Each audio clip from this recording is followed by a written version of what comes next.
You know, in the NBA, expectations are, well, they're everything. They build the hype, they sell the tickets, they set the whole stage for what could be a legendary season. But what happens when all that hope, all that hype just comes crashing down?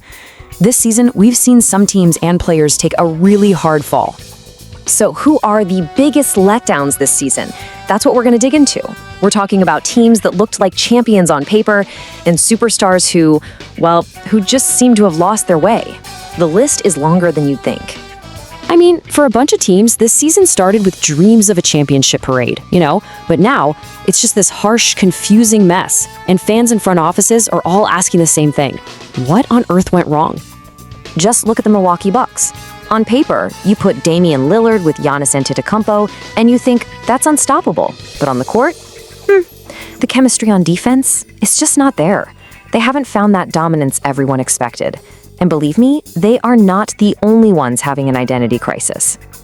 All right, so let's really dive deep into our first case study, a team out in Los Angeles that is somehow amazing and a total mess, sometimes in the exact same game.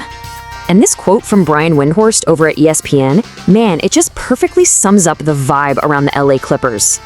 It's this feeling of pure disbelief, because their season is a story that makes almost zero sense. And you can see that contradiction laid out right here. On one hand, you've got Kawhi Leonard, who's playing maybe the best basketball of his entire career.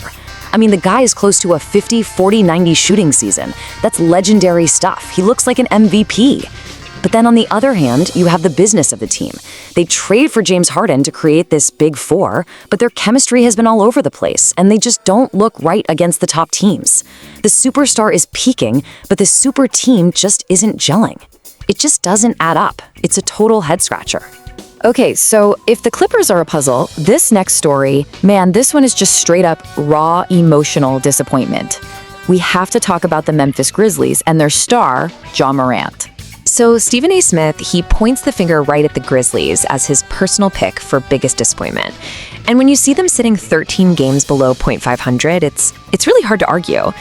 But the team's awful record is just the setting for a story that's, frankly, a lot more painful. And you can just feel the weight of that statement, right? He was ascending. Because that's what we all saw. Ja wasn't just another great player. He was on that special path, climbing up to that rare air where the real icons of the league live. He was on his way up. And this is the guy we all remember. He wasn't just good, he was pure box office. Kind of like a modern Allen Iverson, but with even crazier hops, even more explosive athleticism. He was the reason you'd pay your money, walk through those turnstiles, just to see what he'd do next. That was the Ja we knew. And all of that, it just leads to this one painful question that's been hanging over his whole season. A question that's just full of frustration, but also a real sense of loss. And, oh boy, the numbers, they tell a pretty brutal story. At one point, he was shooting just 23% from three. 23%! In today's NBA, if you're the main guy with the ball and you're shooting that poorly, defenses don't even have to guard you out there. They just pack the paint and take away everything that made you special. The whole offense just grinds to a halt. So when you see a number like that, this is the question that just hangs in the air every single time he plays. Where's that dude? Where is that guy who had so much fire, the one who looked like he was going to take over the entire league? And it's not even an angry question, really. It feels more like a plea, And that right there, that's the real heart of the criticism. This isn't just about one bad stat. It's about the feeling that he hasn't gotten better. When you watch him, you don't see the signs of a guy who spent all summer in the gym, working on his body or fixing that jumper. You just don't see that growth. And for a kid with that much talent, that's what's so tough to watch. So look, we've got these two big stories, right? A team that makes no sense, a player who seems stuck. But these things aren't happening in a bubble.